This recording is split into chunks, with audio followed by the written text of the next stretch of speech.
नमस्कार, ज्ञान सागर में आपका स्वागत है।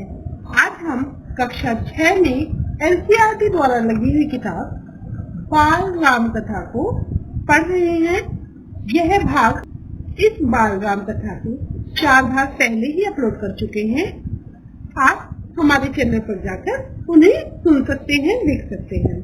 चलिए, दंडक वन में 10 वर्ष राम अयोध्या से निकलकर वनगमन जा चुके हैं।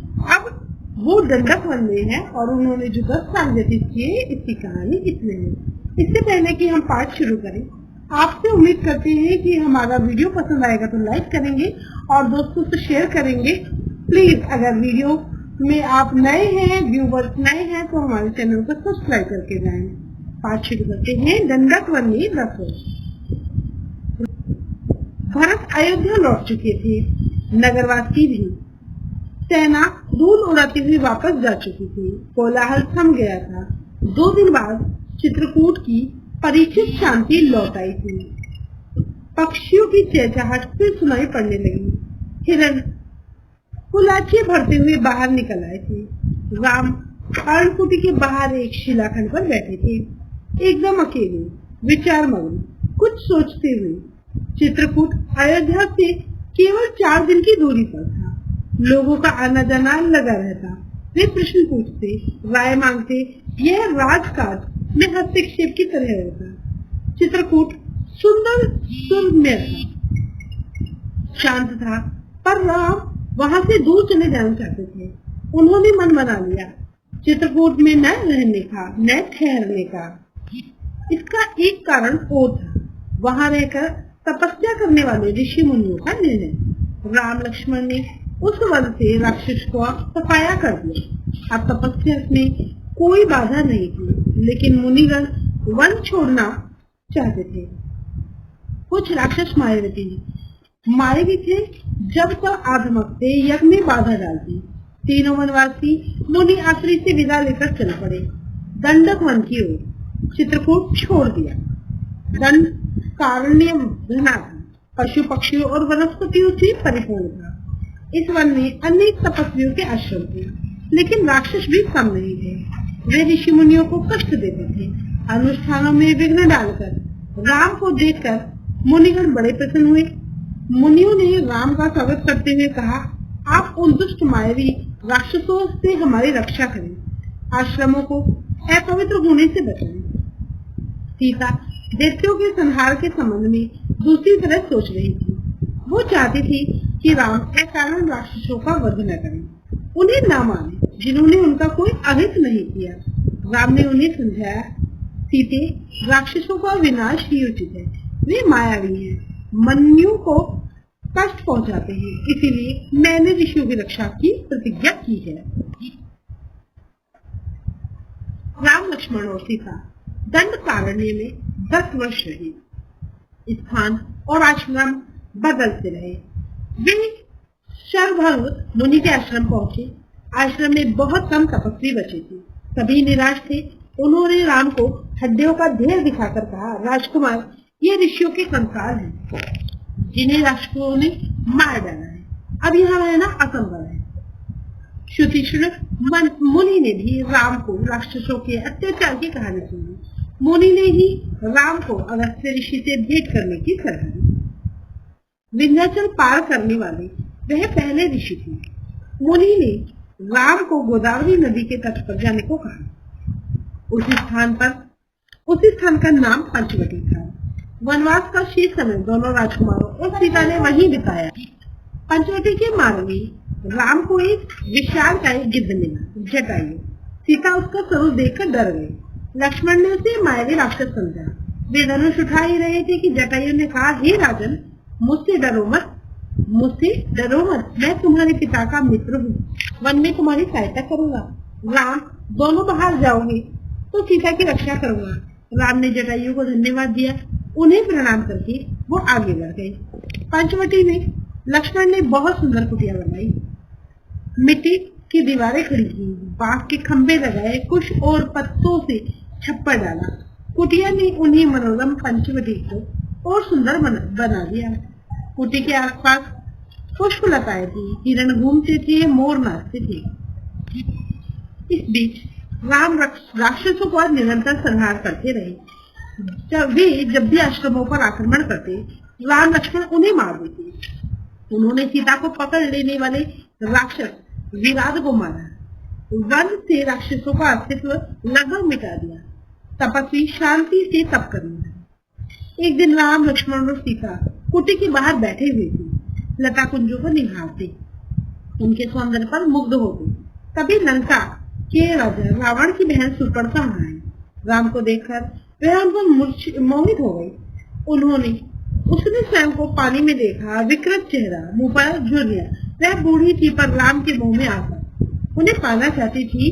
उसने माया से सुंदर स्त्री का रूप बना दिया। सुपर्णखा राम के पास गई, उनसे बोली, हे रूपराज, मैं तुम्हें नहीं जानती पर तुमसे विदा।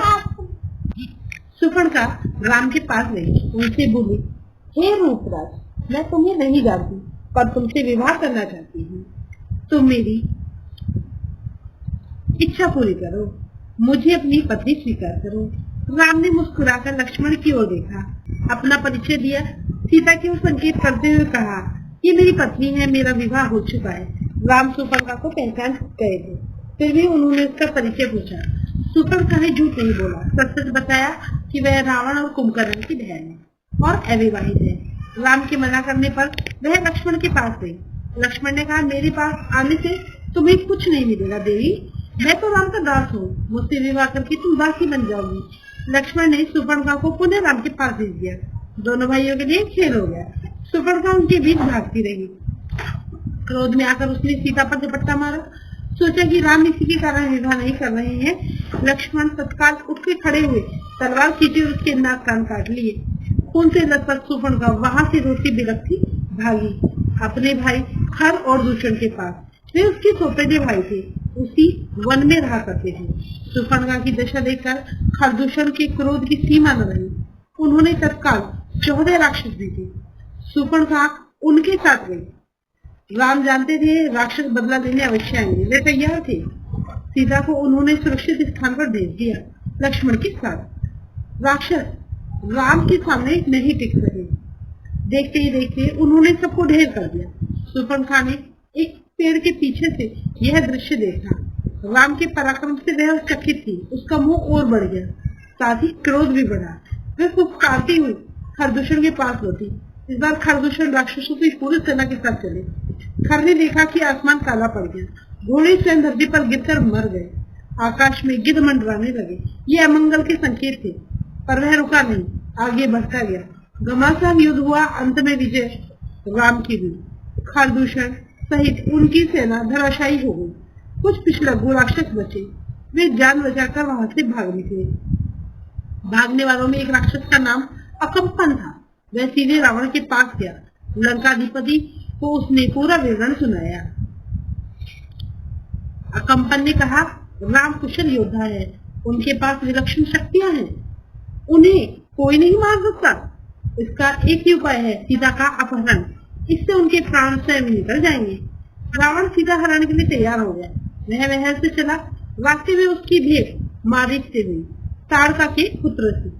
ताड़का का वध राम पहले ही कर चुके थे। मारीच क्रोधित था, पर राम की शक्ति से परिचित था। उसने रावण को सीता हरण के लिए मना किया, समझाया, कहा, ऐसा करना विनाश को आमंत्रण देना है।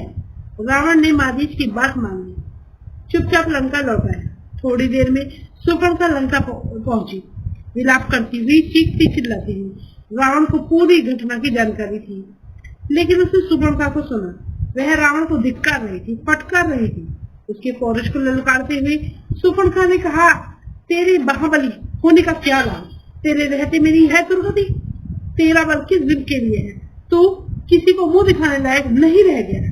सुपर्णखा ने राम लक्ष्मण के बल की प्रशंसा की, सीता को अति सुंदरी बताया, कहा कि उसे लंका के राजमहल में होना चाहिए। सुपर्णखा बोली, मैं सीता को तुम्हारे लिए लाना चाहती थी, मैंने उन्हें बताया कि मैं रावण की बहन हूँ। क्रोध में लक्ष्मण ने मेरे नाक कान काट लिए। रावण फिर मारीच के पास गया। खरदूषण की मृत्यु से वह कुछ घबराया हुआ था। रावण ने मारीच की मदद मांगी। मारीच चाहता था कि रावण सीता हरण का विचार छोड़ दे। इस बार रावण ने उसकी नहीं सुनी, उसे डांटा और आज्ञा दी, मेरी मदद करो। मारीच जानता था कि दोबारा राम के सामने पड़ने पर वह मारा जाएगा। राम उसे नहीं छोड़ेंगे। रावण मारीच के मन की बात भाप गया। उसने क्रोध से भर के कहा, वहां जाने पर हो सकता है राम तुम्हें मार दे, लेकिन न जाने पर मेरे हाथ तुम्हारी मृत्यु निश्चित है। विवश होकर मारीच को रावण का आदेश मानना पड़ा। रथ पर बैठकर रावण और मारीच पंचवटी पहुंचे। कुटी के निकट आकर मायावी मारीच ने सोने के हिरण का रूप धारण किया। कुटी के आसपास घूमने लगा। रावण एक पेड़ के पीछे छिपा हुआ था। उसने तपस्वी का वेश धारण कर लिया। सीता उस हिरण पर मुग्ध हो गई। उन्होंने राम से उसे पकड़ने को कहा। राम को हिरण पर संदेह था। वन में सोने का हिरण? लक्ष्मण बड़े भाई की बात से सहमत थे, पर सीता के आग्रह के आगे उनकी एक न चली। सीता की प्रसन्नता के लिए राम हिरण के पीछे चल दिए। सीता की प्रसन्नता के लिए राम हिरण के पीछे चल गए। उन्होंने सोचा, वन में इतने समय के लिए प्रवास के दौरान सीता ने कभी कुछ नहीं मांगा, उनकी है इच्छा अवश्य पूरी करनी चाहिए।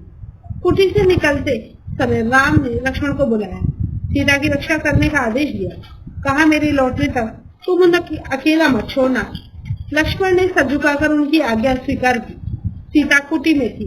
लक्ष्मण धनुष लेकर बाहर खड़े हो गए।